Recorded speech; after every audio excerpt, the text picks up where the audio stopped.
Welcome to the Roundtable. I am Jennifer Eller, and with me today is my co-host Mike Hill and our producer Nick Wilson. Say hi, Nick. Yay for Nick Wilson.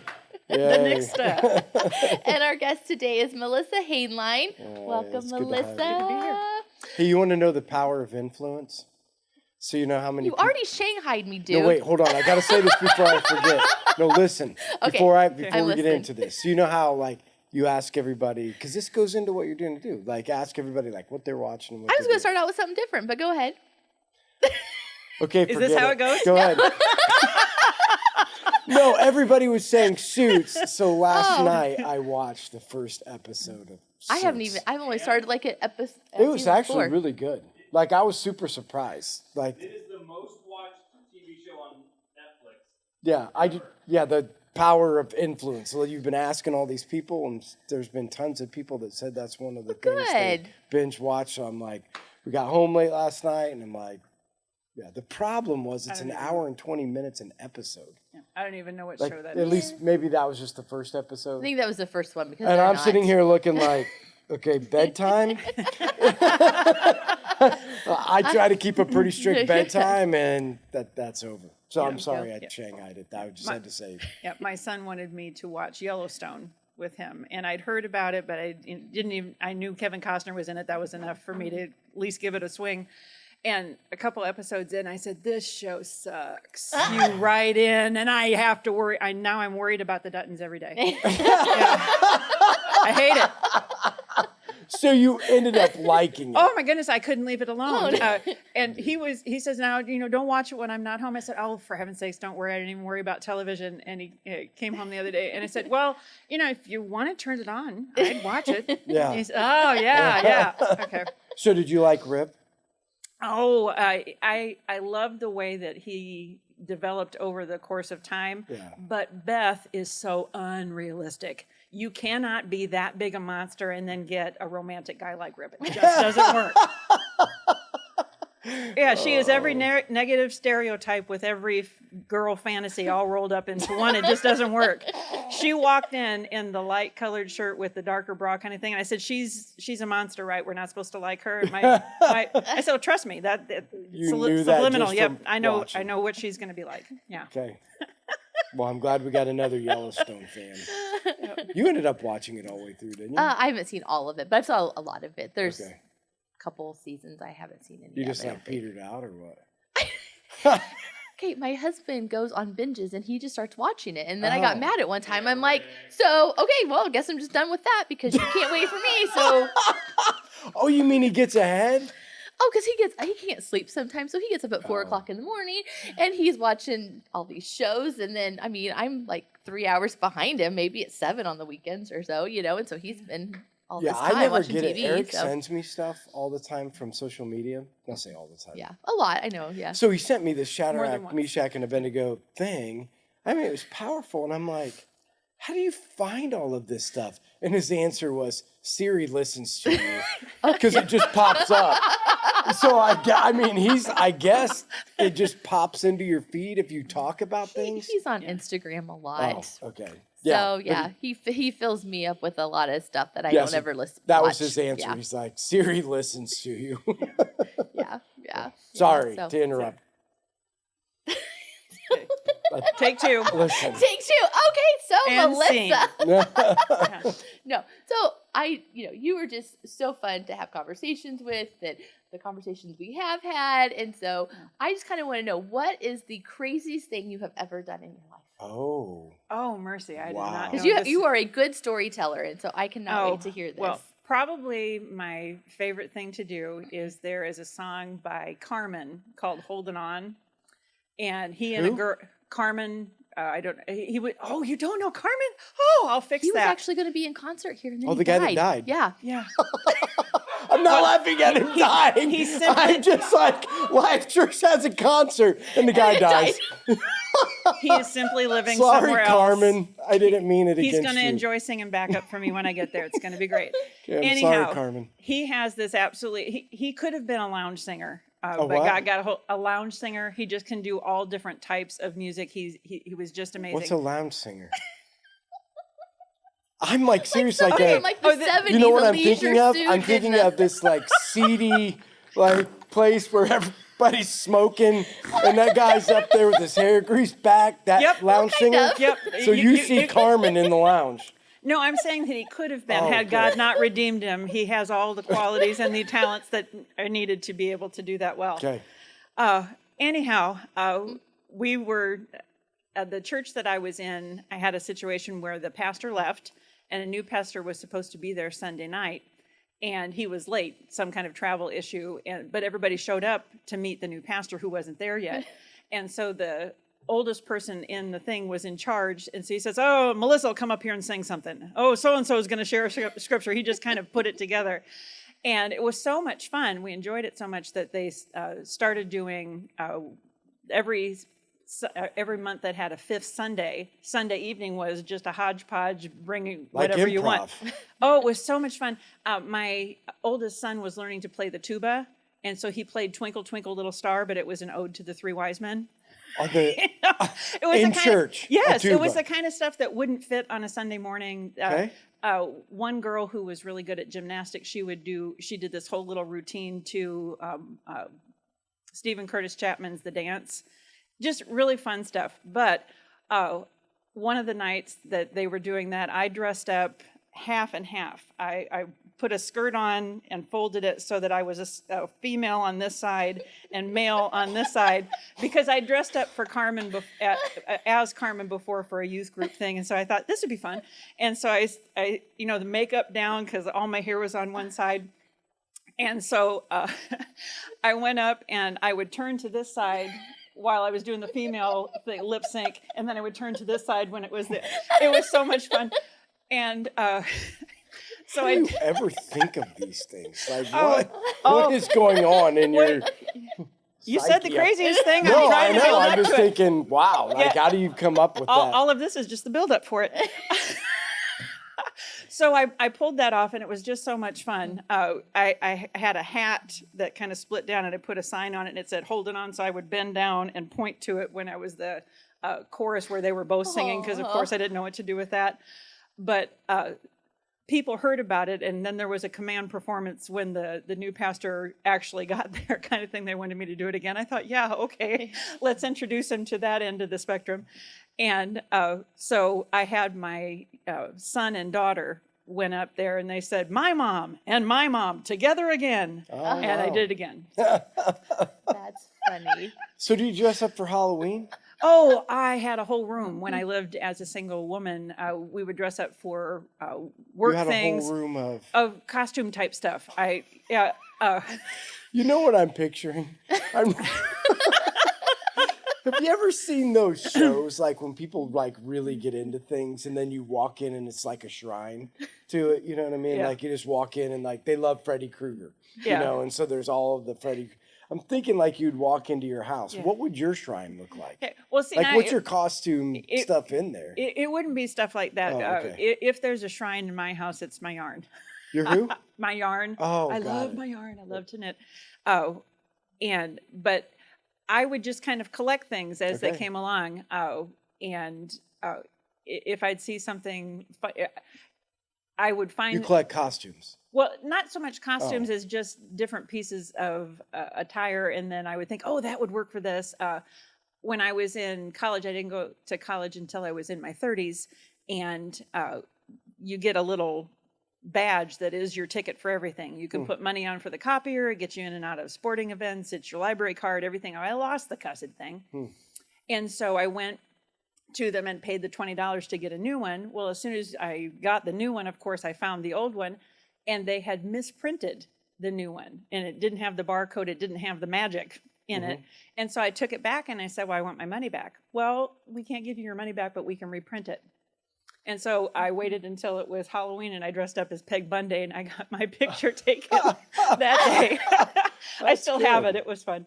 But Yeah. So Peggy Bundy. yeah, Peg, That's and you don't have to you can find Peg Bundy stuff at Goodwill anytime. What is your craziest thing that you've ever dressed up like?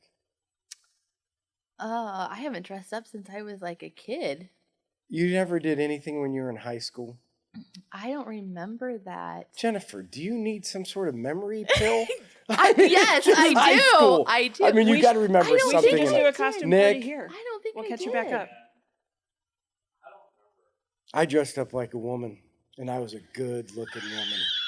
I assume you didn't have your A beard. Good, huh? You didn't have your beard, Oh, I no, I presume. couldn't grow a beard in high school. But, like, man, they had makeup on me. Wow. Oh, yeah, I'm telling you. Yeah. Well, when we did the 50s, 60s, 70s, 80s, and 90s during customer service week at the job I was at, when everybody else was doing the 70s and, tie-dyed and hippie and everything, I dressed up as a librarian with a great big beehive hairdo Oh, and wow. everything. Oh, my I crocheted things to hang on my glasses. Yeah. And it was really fun. But my grandson at the time, he's 14 now, so he was, 2 or 3, then he could see right past the costume, and he just knew that he was knew it. grandma.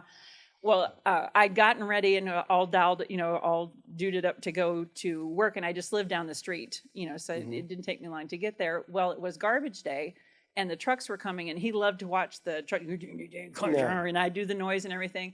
Well, he watched them one way, and then they were coming down the other way, so I scooped him up and went outside, so he could see. And the guys are looking at me really weird, and I'm thinking, what's the matter with you? Never saw a kid. Oh, it's me. Yeah, right. Yeah. That's funny. But, yeah. Wow. Wow. there's not- Nick, you never said. What did you dress up like? I interrupted you. I dressed up as Wayne from Wayne's World one time. Right I on. was pretty good with that. No, I did. Eric and I and my sister dressed up because I remember when you said unrecognizable. Uh-huh. So you always think you're not going to be, but we dressed like up as old people, and we had pantyhose over our heads and went to my grandparents' house. I'll have to find You were a picture. bank robber? I mean, old people don't put pantyhose on their head. I mean, just up like an old person, old bank robber. I don't know why we did. Yeah. Either way, yeah. But you're standing there, and they're so kind. They were so kind. They were like, "Are you so and so? Are you so?" You look at the picture, you know exactly who it is. But that made me think. So that was probably the last time. Well, Okay. no, when Trevor was a baby, Eric and I were NK salespeople because we had You were who? NK salespeople Oh, because that's what got we it. worked for, Trevor. But Yeah. that was like the last time. It stresses me out trying to find all that stuff. To do Halloween? To dress up like that, all the stuff that it takes to pull off an outfit. I'm like, I don't have time for Yeah. that. My memory can't. Well, every once in a while, you do go that. through seasons where Yeah, you've got time and yeah, when you don't. yeah. The joke was on me one day. We had this 2-day kind of festival thing, and it was all New York themed. And so I came in, I had a friend of mine had a yellow shirt with like the checkered collar kind of thing. And so I rolled up an old toilet paper tube and stuck black plastic in it so it looked like a cigar. And gosh. I walked in and I said, "Hey, anybody ask for a yellow cab?" And everybody's just howling with laughter. And I'm thinking, yes, Yeah. I nailed it. Dress up day was the next day. yeah. You did it So- on the wrong day. Yeah. That's And so then the next day, of course, I can't come in as Mr. Yellow Cab again.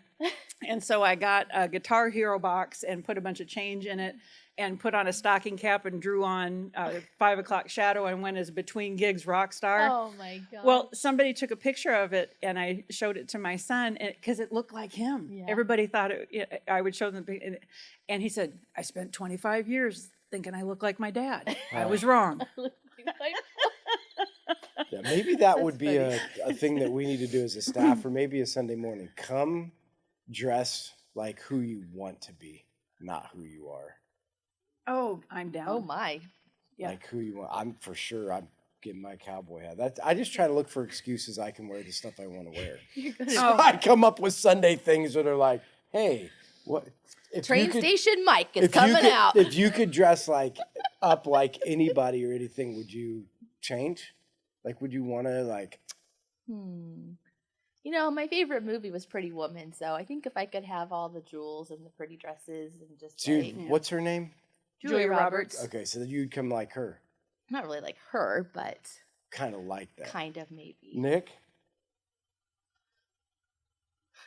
Or I could be Mike Ditka. Who? Maybe a guy from Suits. Oh, yeah. Okay, I gotta You would figure get this all out. fancy? Oh yeah. Yes, that would be fun. Get all Nick all fancied up. Yeah. What would be fun is to see Nick on Sunday morning, the shoeless wonder, in a suit, right? So he's up there playing, and he's got no shoes on with his little fancy suit. Okay, That needs to happen next time. Are you up again soon? I think I'm up in a couple weeks. Yes. Well, Okay. I'm thinking it will be really fun if everybody puts on a beard and a sleeveless plaid shirt and we all come as Mike Hill. I Yeah. wish that I could wear my sleeveless shirt. What? That was not me. That Well, was not I me. have to tell you, it ministered grace to me because I was what you would call church damaged. I was raised Catholic. That's a whole thing by itself. And then was thrown into the Baptist end of the pool and nobody warned me. That was interesting.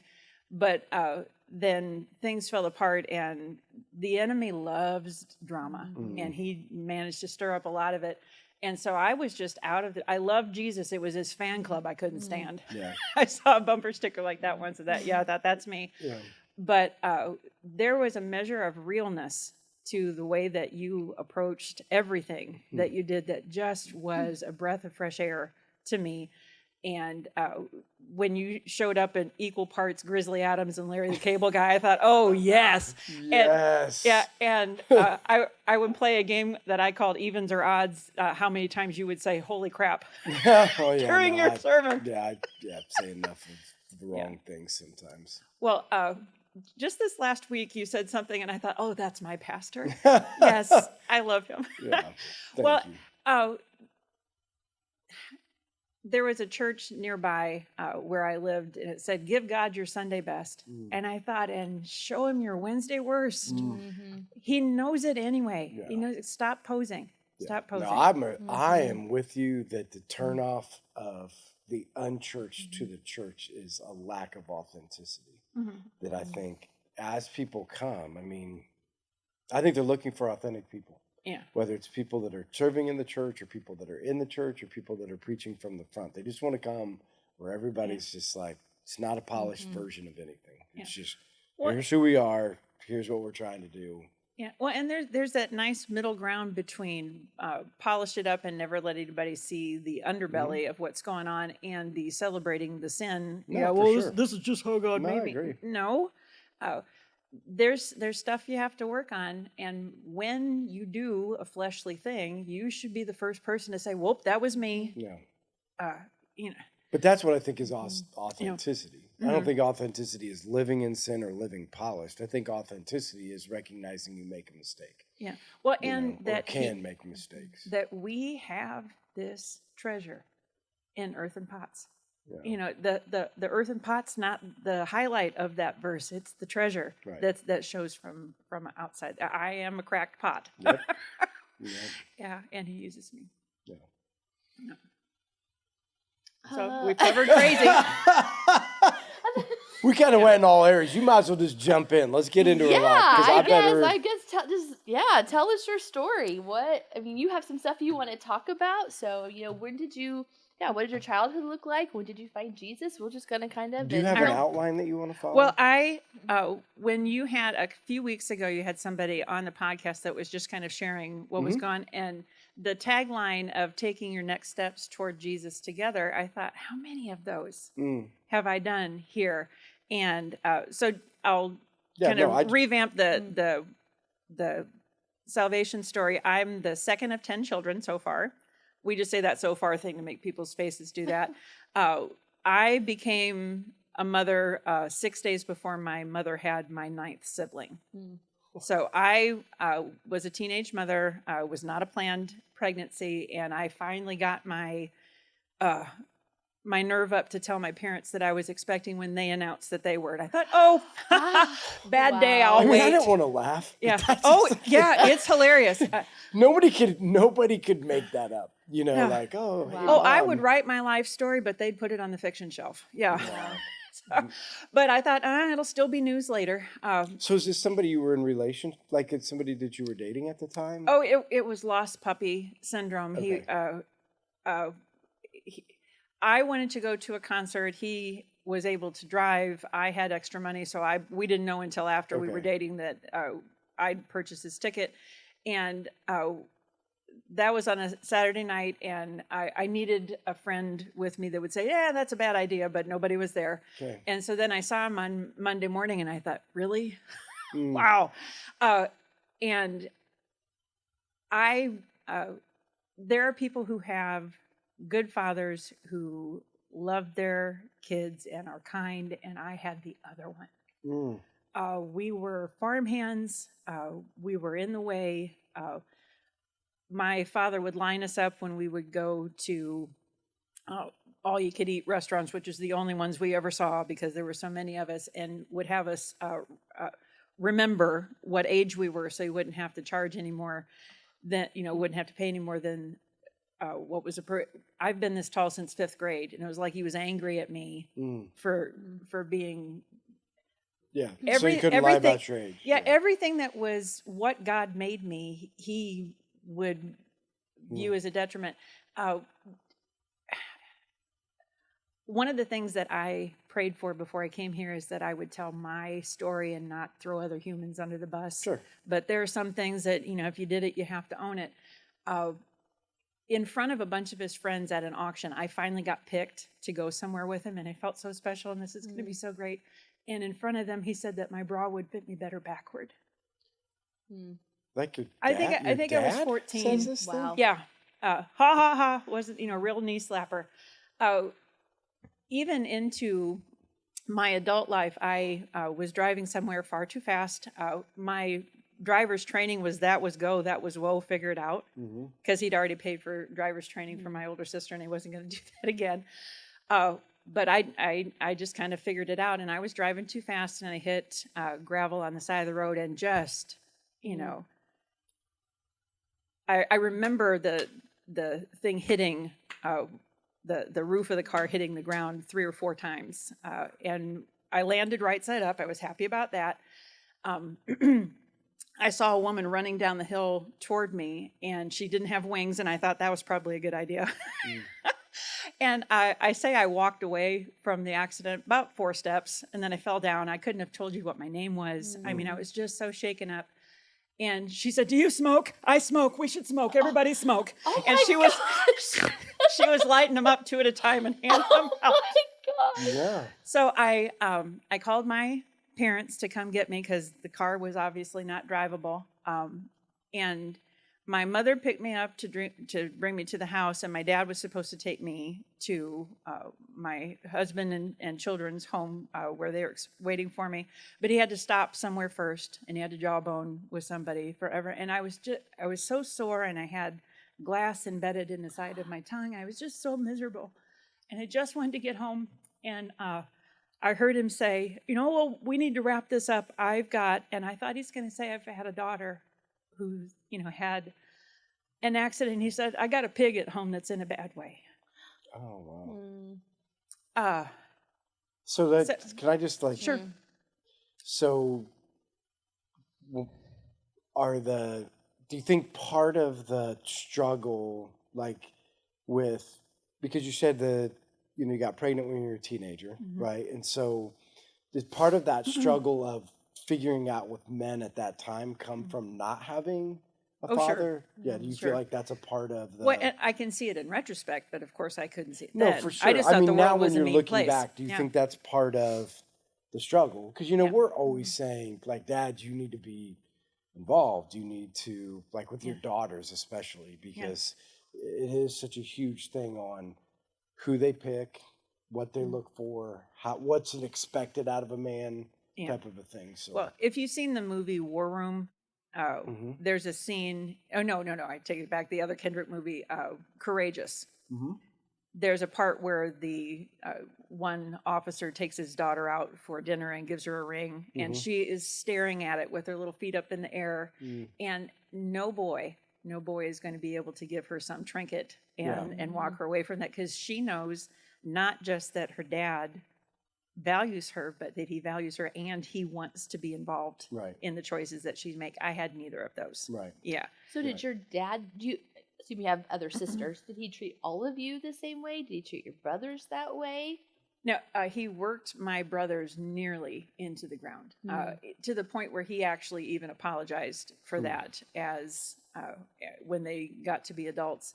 Uh, he and my mother had an odd relationship. I look very much like my mother. I think he just didn't like me. So he didn't treat your other sisters that way. No, from what I have gathered from them, they had a much different relationship with him than I did. When I finally did tell them that I was expecting, my mother said, "You're going to have to tell your father." And I thought, well, no, I don't want to do that at all. Right. And but I didn't get a choice, and so I walked in and I explained to him that I wasn't going to be going to college right away. I was going to have a baby instead. And he said, "Well, I'm not going to tell you that your mother and I are disappointed in you. I think you know that already." And I didn't hear anything else for a while. And I thought, "You're disappointed in me, are you?" And so at this point, you get married? Yep. Okay. Well, they were expecting my 9th sibling. Right. And my hope was I was the first person that this young man had ever been with. And so I thought maybe it'd be special. And it wasn't. Right. We managed to be married for 13 years, produced 3 children. If there was a marriage book on the planet, I read it.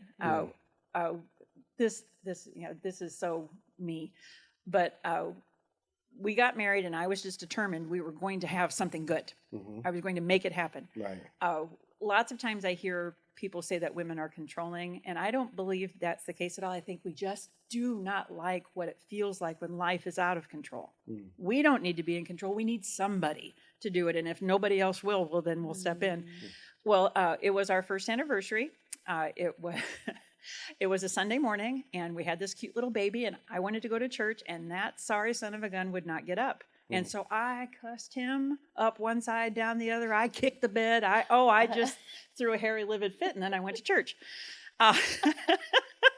And I had gone forward at church a few weeks prior to that, but there was no emotion. There was no change because I wasn't repenting of anything. I was just joining a club. I just wanted to belong to something. Well, these crazy people wanted to take you out to the river and dunk you in full view of the highway. And I thought, I don't need anything to do with anything but I went to the service that morning and just wrestled with God. And as clearly as I've ever heard him say anything, he'd say, "If I asked you to do something big, you'd be there with bells on. Why won't you do this?" And I thought, okay. And the kind of church that I was a part of was just off the wall, zany, Pentecostal, wonderful people. And I stood up in the middle of it and I said, "I need to be baptized." And he says, "Girl, what you think we've been waiting for?" And they closed up shop and off we went. So picture this from my brand new 19-year-old husband's perspective. This screaming banshee left that morning with his kid. He doesn't know if I'm coming home. He doesn't know if I'm coming home with a weapon. And I come home soaked to the gills, just full of joy, thinking, I get it now. I get it now. I understand. I belong to somebody. And was he super excited? No, he didn't. He had seen his parents flip in and out of relationship. But eventually he started to see that this was something different with me, and I genuinely wanted to be kind. And there were choices that he made in life that just would not fit with walking with God. And so he came to a point of decision. Are you going to go this way or that way? And opted to not be anywhere near me. And I had promised my kids they would not live with a divorce. I did not want that. And there wasn't much choice for me. I was trying to figure that out when my brother-in-law was killed in an industrial accident, left a 30-year-old sister with 4 little kids, and the church family that I was a part of at that point, because there was a strike at that facility. He was in maintenance. He would have, if he'd been hired in a week earlier, he'd been fine, but he got hired in later, and so all of this horrid stuff was going on. Nobody was safe there at church, so I went to be with my family, and they were all at the bar. And so I didn't start drinking until I was in my 30s, and oh my goodness, you can catch up in a hurry. I never knew that was a part of your journey. There was one point where I was talking into a banana, apparently. Somebody had a picture of it, and somebody asked, "What in the world is she doing?" And my younger brother said, "Catching up." Yeah. Every time he would buy me a beer, he said that it was contributing to the delinquency of an elder. Wow. So just to make sure everybody's following the timeline. Yeah. So you're Yeah. you're married, you have kids. Yep. How many? 3. So you have 3 kids, and then the marriage goes south because At the point where we lost this family member, his name was Bobby, then we got thrown into the deep end of the whole drinking culture.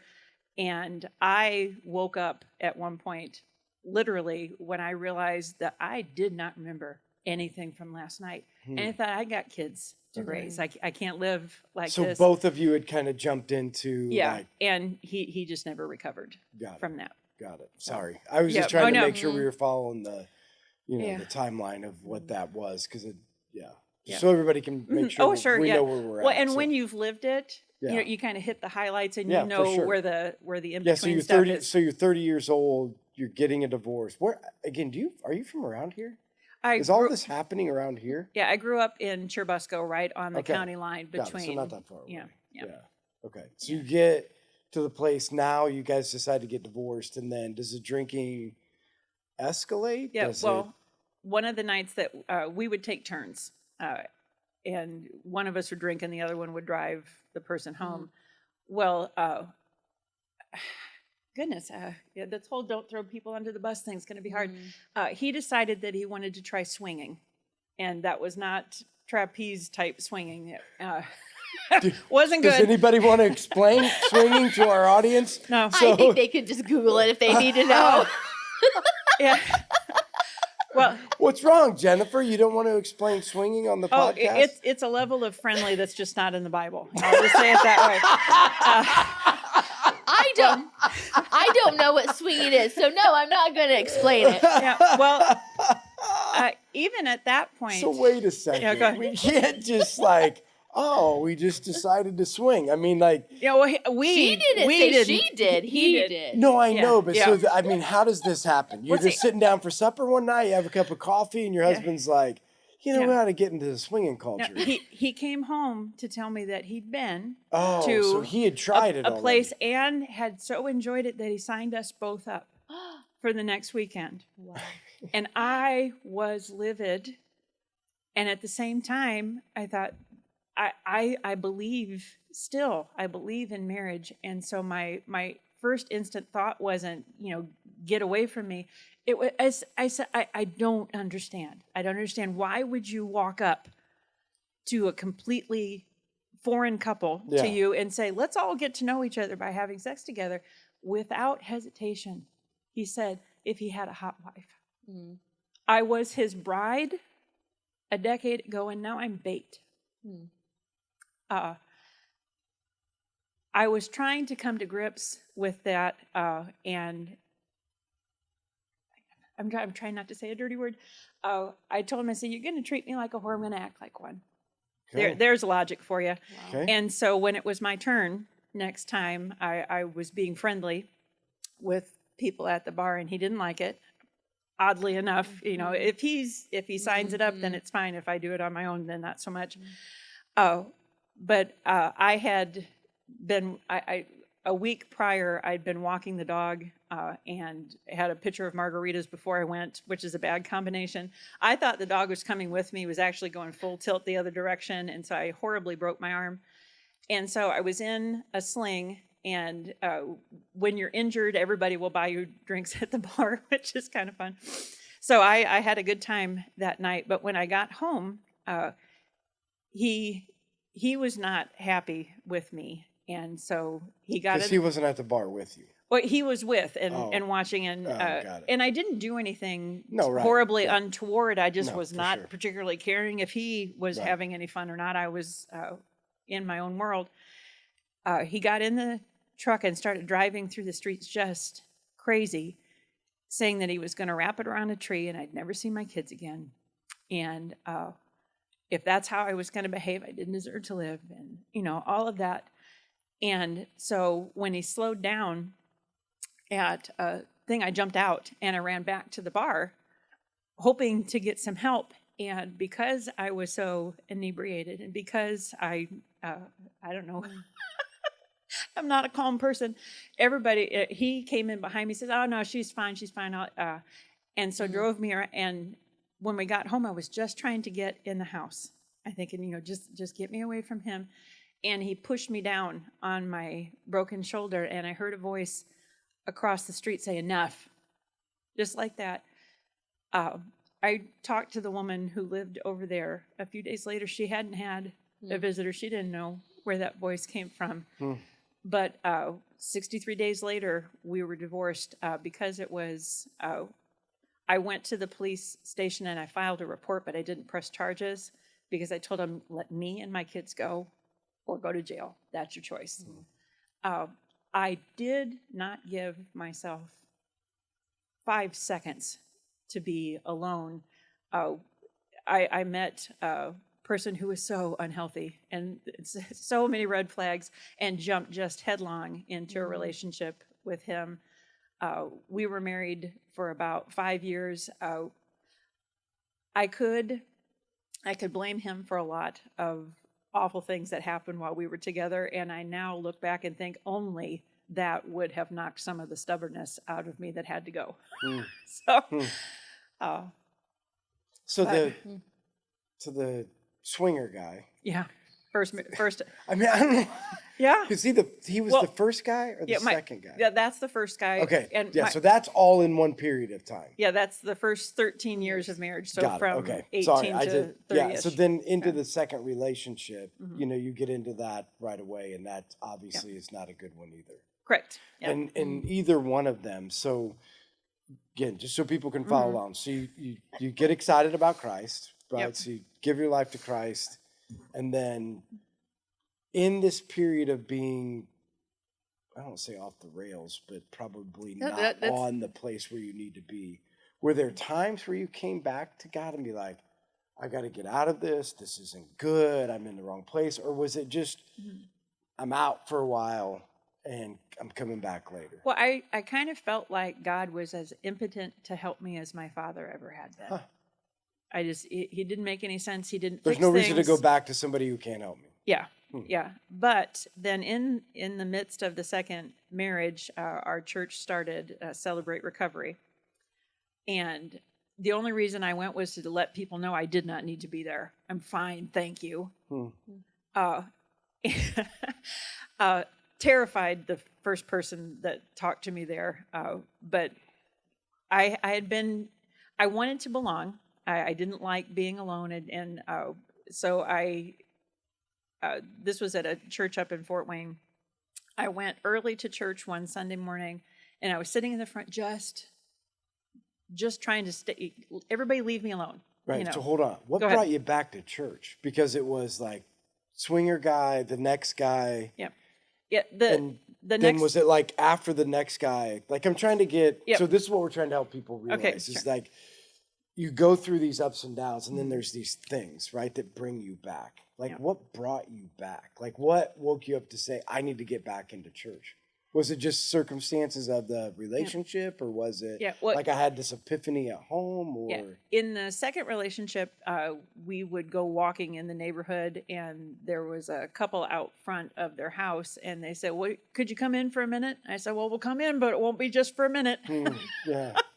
And we befriended them, and they were at that church, and so that's awesome. how we those providential relationships. Yeah. Yep.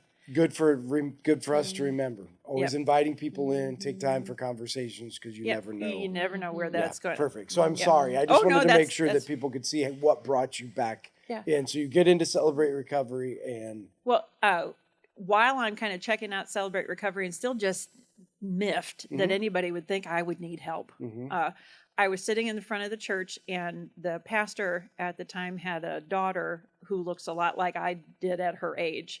And she came in and she sat next to him, and he put his arm around her and kissed her on the top of the head. And I could have killed them both. I was so mad. Oh, the sight of him just Because that's ele- what you wanted. well, I don't know. There was just something so disgusting about that sickening display, and nobody was there to see it. And it was almost like I could feel Jesus put his arm around me, and he said, "You're sick. You're sick, honey. Happy people shouldn't make you mad." The first step in recovery is to admit that you're powerless and that your life's out of control.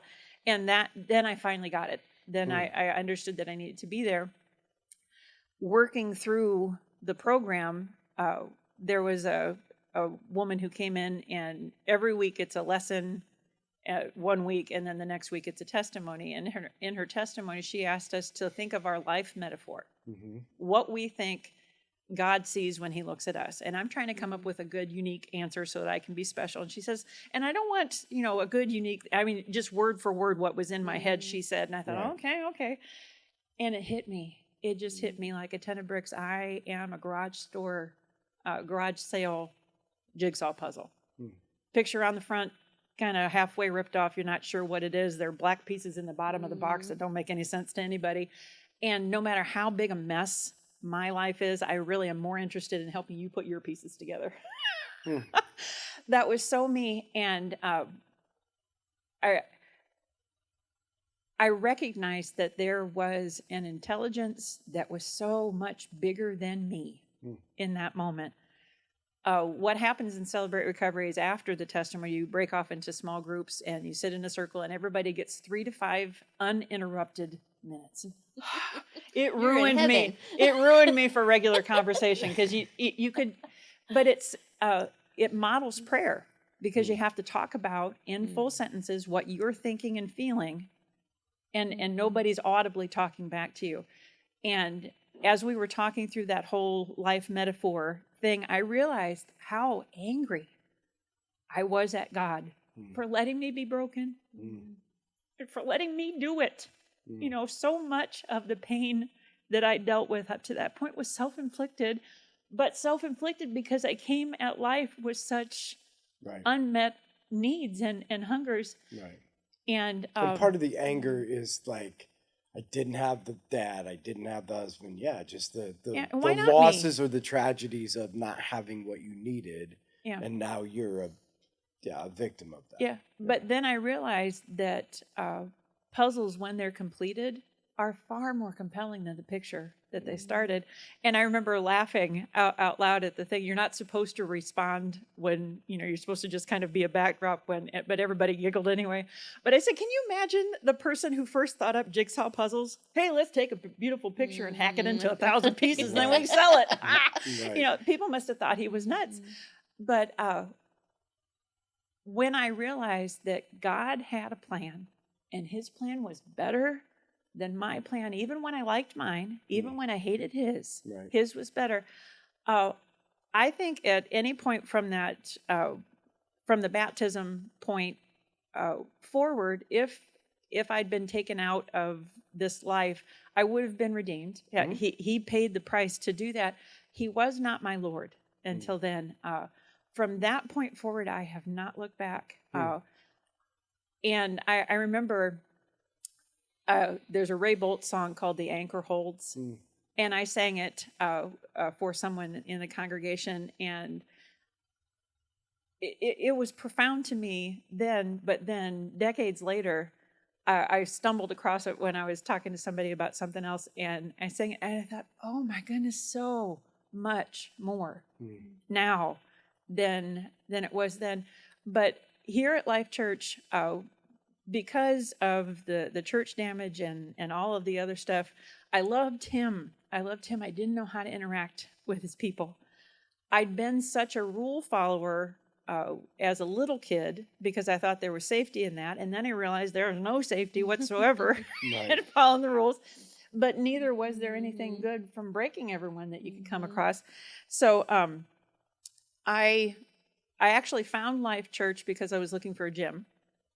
Seriously? And yep, I didn't know that the church was attached to Champs Academy.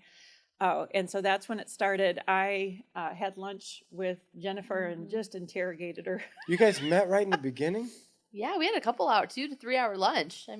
Yeah. Oh, wow. But How long ago was that? oh, that was in. Because I feel like you've been here for a long time. Yeah, it was in the 5 years. summer of 21. Yeah.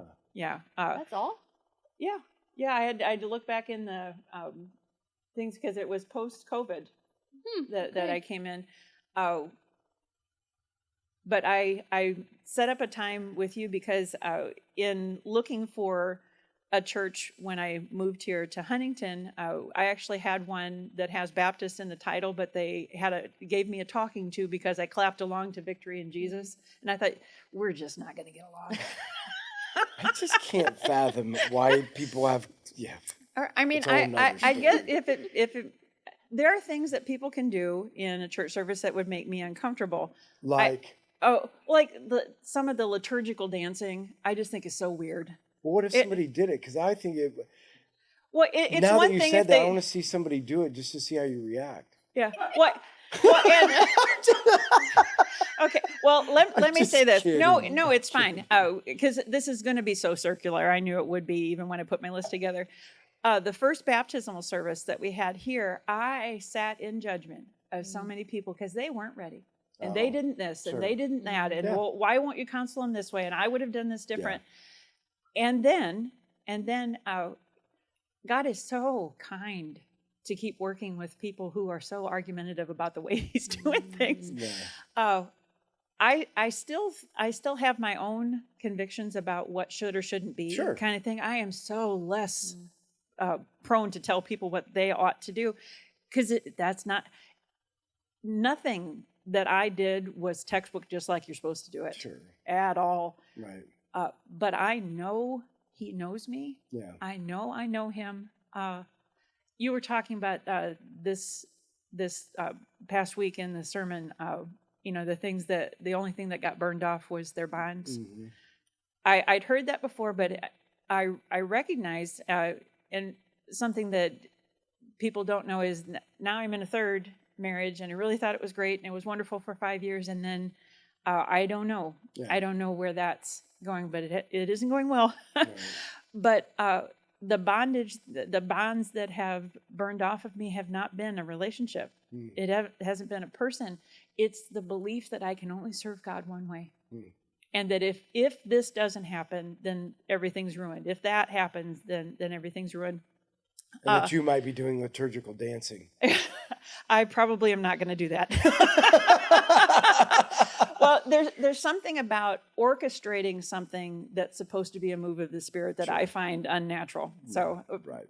I am sure that there are people who do that absolutely unto God. No. And God in His kindness has kept them far, far away from me. Yeah, I just have said, and I mean, I want to talk about this on Sunday. One of the things I love about Life Church is the diversity. Like, it's diversity of age, it's diversity in the way people worship, it's diverse in socioeconomical, and I love that because I think the biggest problem in the church is they become microcosms of just one culture. Like we're this church or that church, or we're the raise your hand worshipers and run around, or we're the, so like this week, there were people up at the altar and there were people not at the altar. And I'm like, this to me is this is heaven, right? Like, this is what heaven's like. Lots of different people, lots of different ways of worshiping. Yeah. But anyway. Yeah. I always would feel sorry for people who weren't hand raisers. I'm thinking, what's the matter with you? Get over yourself.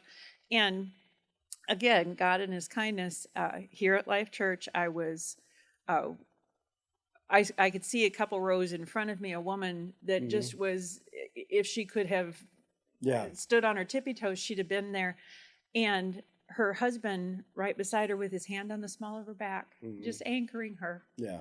And I thought they're both doing exactly what they're supposed to do. Yeah. I have a deep burden for people to get it and to get out of their own way, kind of thing. And I've had to do that a time or two in my life. One of the first things that happened is on Eve, a couple years ago, I was in a bad situation. Nothing in my life seemed to be working, and I came to church just to hide from everybody.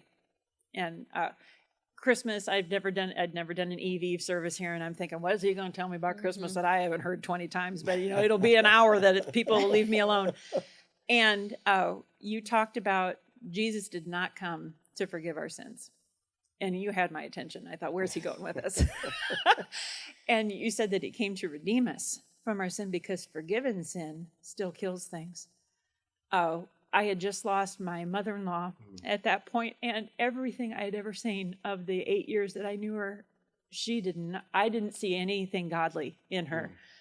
People who had more of a history with her did.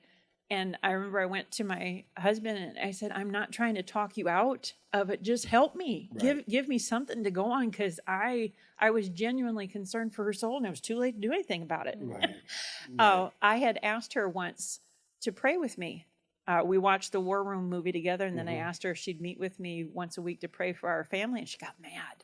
And I thought, that's probably not an offer that should anger you Right. if Right. things are good. Right. So I had my own reasons for being concerned, but I still don't know what. But there was something about recognizing that sin in anybody's life is going to kill things, but that doesn't mean that Jesus paid a big enough price that anybody gets in, and Right. we all technically get in by the skin of our teeth. Right. We don't offer a lot to that. So that was one of the first things that we did as far as the actual service. But after I met and interrogated Jennifer, I had Interrogation. Yeah, That's a good way to put it. It was pretty much like that, because I had gotten to know church families, and then the leadership decided that I was poison, and they just didn't want me to come back. Right. I didn't want that to happen again. I didn't feel like I had that in me.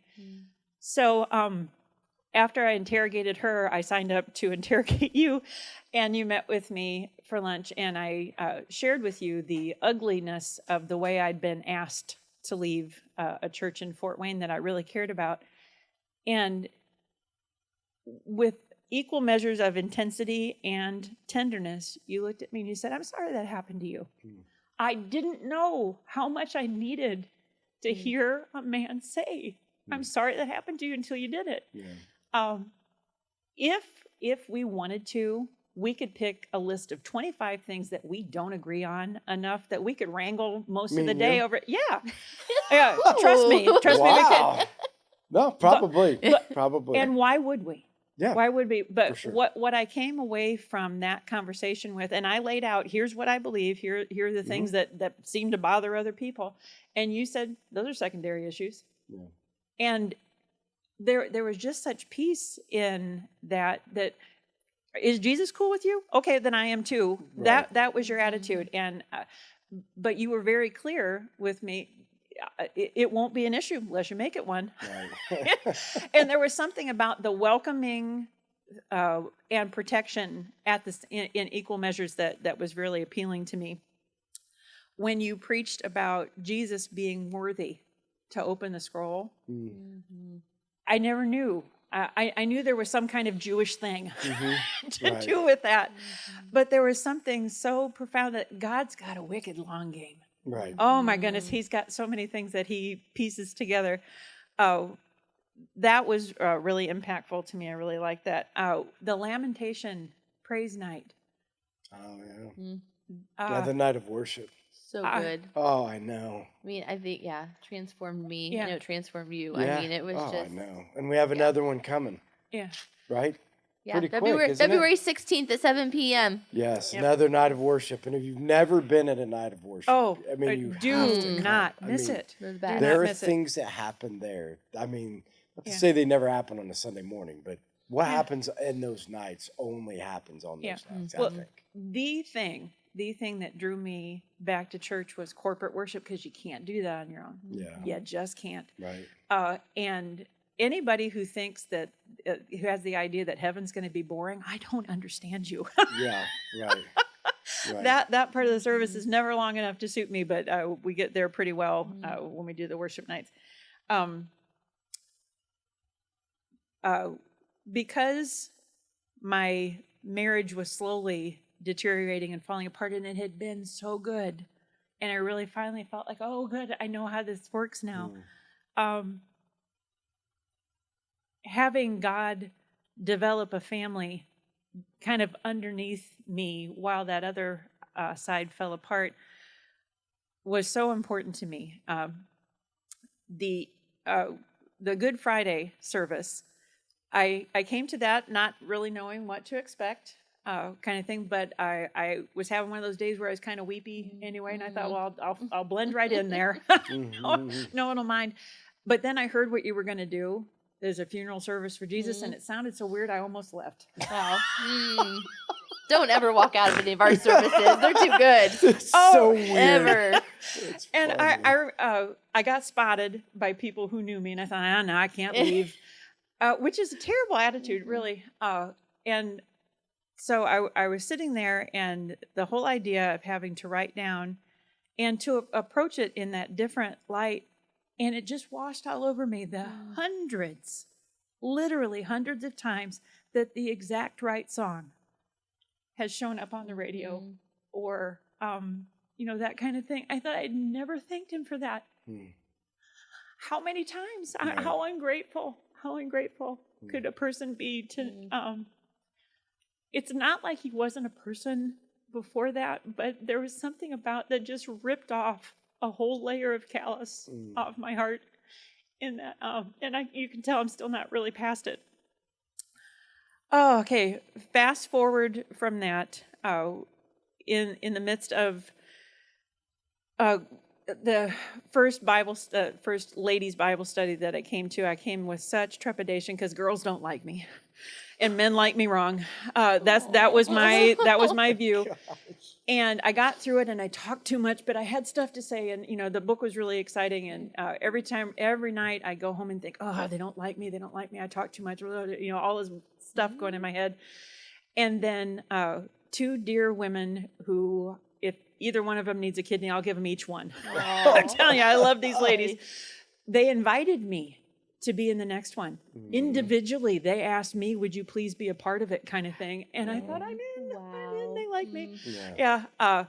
But those ladies have just grown to the level of sisterhood. I've stayed at houses of the marriage that I'm currently in, that's on hospice, life support, whatever you want to call it. It's a mess.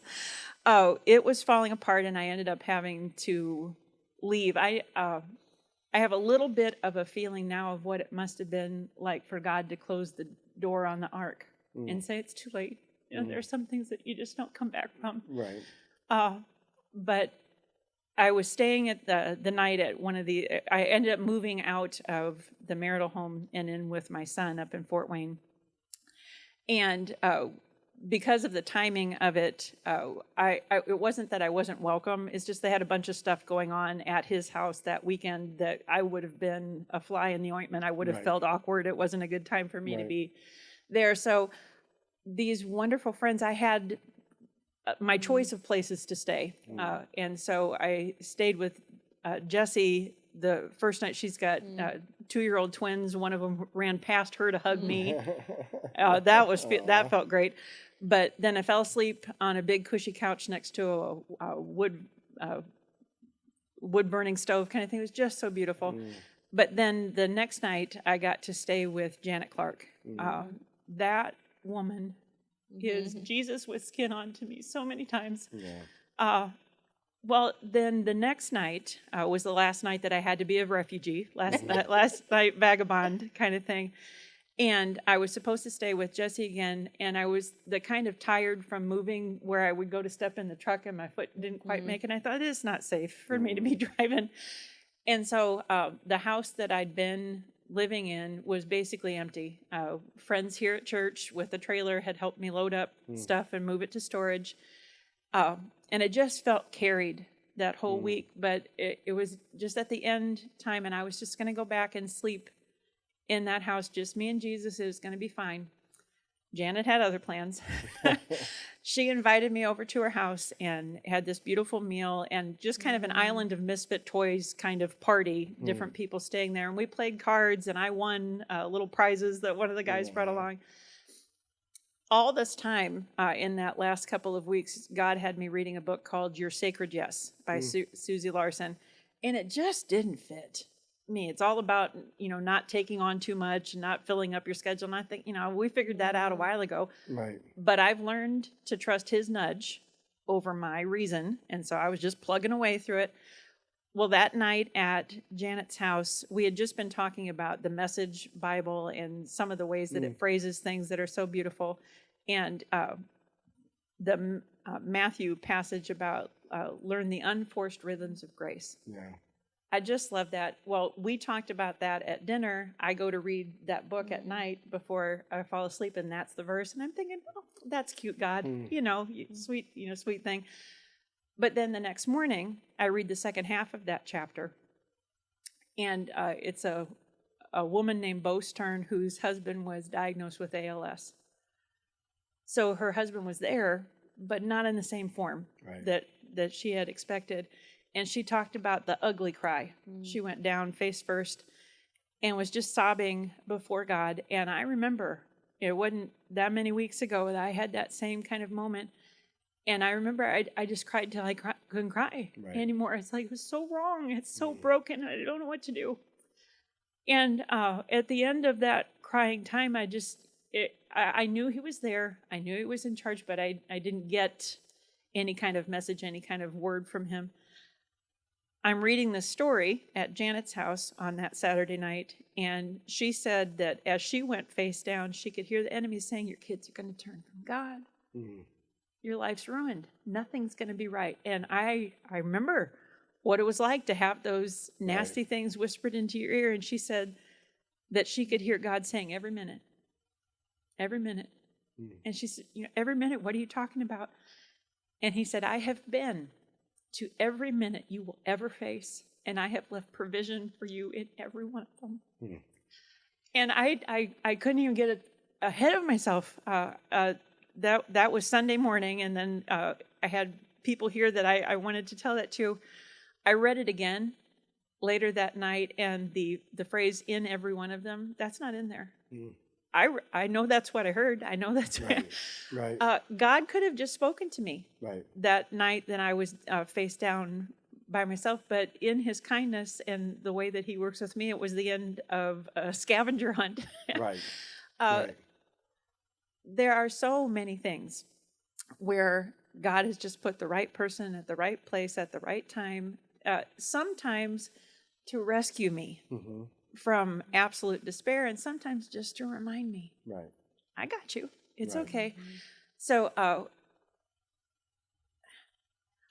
you were talking about on Sunday that people don't ask for the test, and they don't want that. I don't go looking for them. I don't. What I've been through this last year, I wouldn't wish on anybody. But when trouble comes, I don't get flustered about it the same way anymore. And that's me at 55. I can't even imagine what I'm going to be like when I'm 85. I was just relating to Janet, sweet, wonderful sister that she is. She came in and sat in early with me before we did the podcast to pray with me. And we were talking about Susie Larson again. She knows a gentleman who was sent to a missions field to encourage the staff there because everybody was really discouraged. And when he stepped off the plane, they said, "Can you feel it? Can you feel that darkness? Can you feel that oppression?" And he looked at them and he said, "I am indwelt by the Most High God. When I stepped off the plane, that darkness felt me." Oh, wow. Yeah. When I first heard that, I thought, wouldn't it be great to feel that strong? And now I get it. Now I get it that it's not about being that strong. It's about getting out of the way and letting him show. One of the things that the ladies group did a couple years ago is they pick a word for the year, and I rolled my eyes, hopefully inwardly. I thought, oh, that's so silly. I don't know about that. But I thought, I like these ladies. I'll play along. And my word for last year was home. I had no idea what that was. One home fell apart, and one home has made itself. So I carry home with me. I can't be homeless anymore. Well, this year, I didn't have to ask. It just kept showing up, and it's reflection. Both looking back, reflecting on what happened, but being a reflection of him, I can do that. Right. Flawed me can do that. Right. To the extent that I will try to avoid sin, the things that I will try to do to honor his presence within me is not so that he'll love me. It's because he does. Right.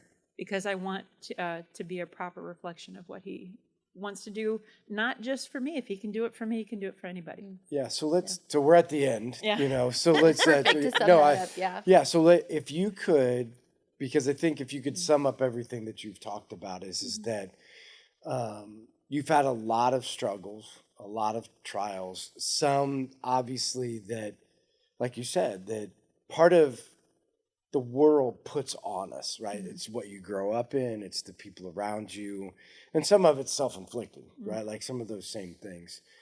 And I think the interesting thing to see is that you made a decision and you started to move forward, right? And I think this is where people get stuck. People get stuck in okay, I made a decision, I want to move forward, the trial should go away. But your story, and I think this is important. So in your story, you still had trials. So if you could give advice to the people that are watching or the people that are going to be listening to say, this is what sustained me through the trials. Because you brought up lots of things, community, your own prayer life, your different people. But if you could say like this was monumental, because I think that's what some people out there today, this is where they are. Okay. They're struggling and they have no idea how to remain faithful in the midst of the trial. So could you give them some advice or help or thoughts? Yeah, I think so. When I heard of a study that they did, and they were asking people who'd been married 50, 60 years. I'll never get that unless I live to be 120. Not going to make it. But one of the gentlemen who'd been married for 64 years said that love is what you've been through together. Just that morning, I'd read the scripture that says, don't worry about tomorrow. Tomorrow has enough trouble of its own. And I thought, well, that's encouraging. Right. Yeah. Until I realized that what God was saying is every day, anything you go through, I go through it with you. He isn't a distant father who just lets things happen. Jesus felt alone on the cross. He wasn't. Right. He wasn't. God was on the cross redeeming the world to himself. My advice would be to just let Jesus in to every moment. There isn't anything he doesn't see anyway. Right. There isn't anything you have ever felt or dealt with or will that he hasn't faced already for you. He doesn't just watch me hurt, he hurts with me. Right. When I was putting together my testimony for Celebrate Recovery, I was drawn to the scripture that said that there was darkness from the 6th hour to the 9th hour. For 3 hours, all we know about Jesus is that he hung there and hurt. Right. He gets it. Right. He gets it. If you ask him, he will do what. He's not a genie in a bottle. He isn't going to give it to you just the way that you want. But love will be what you go through together. Don't go through it without him. Yeah. Good. If you don't see him there, invite him in. He'll show up. Yeah. And I think throughout there, I mean, throughout your story, there's the power of decision, where somebody you were walking by and they invited you in, somebody, it's just a power of a decision. It wasn't like I have an ulterior motive. I'm going to invite him in and I'm going to start. It's one decision.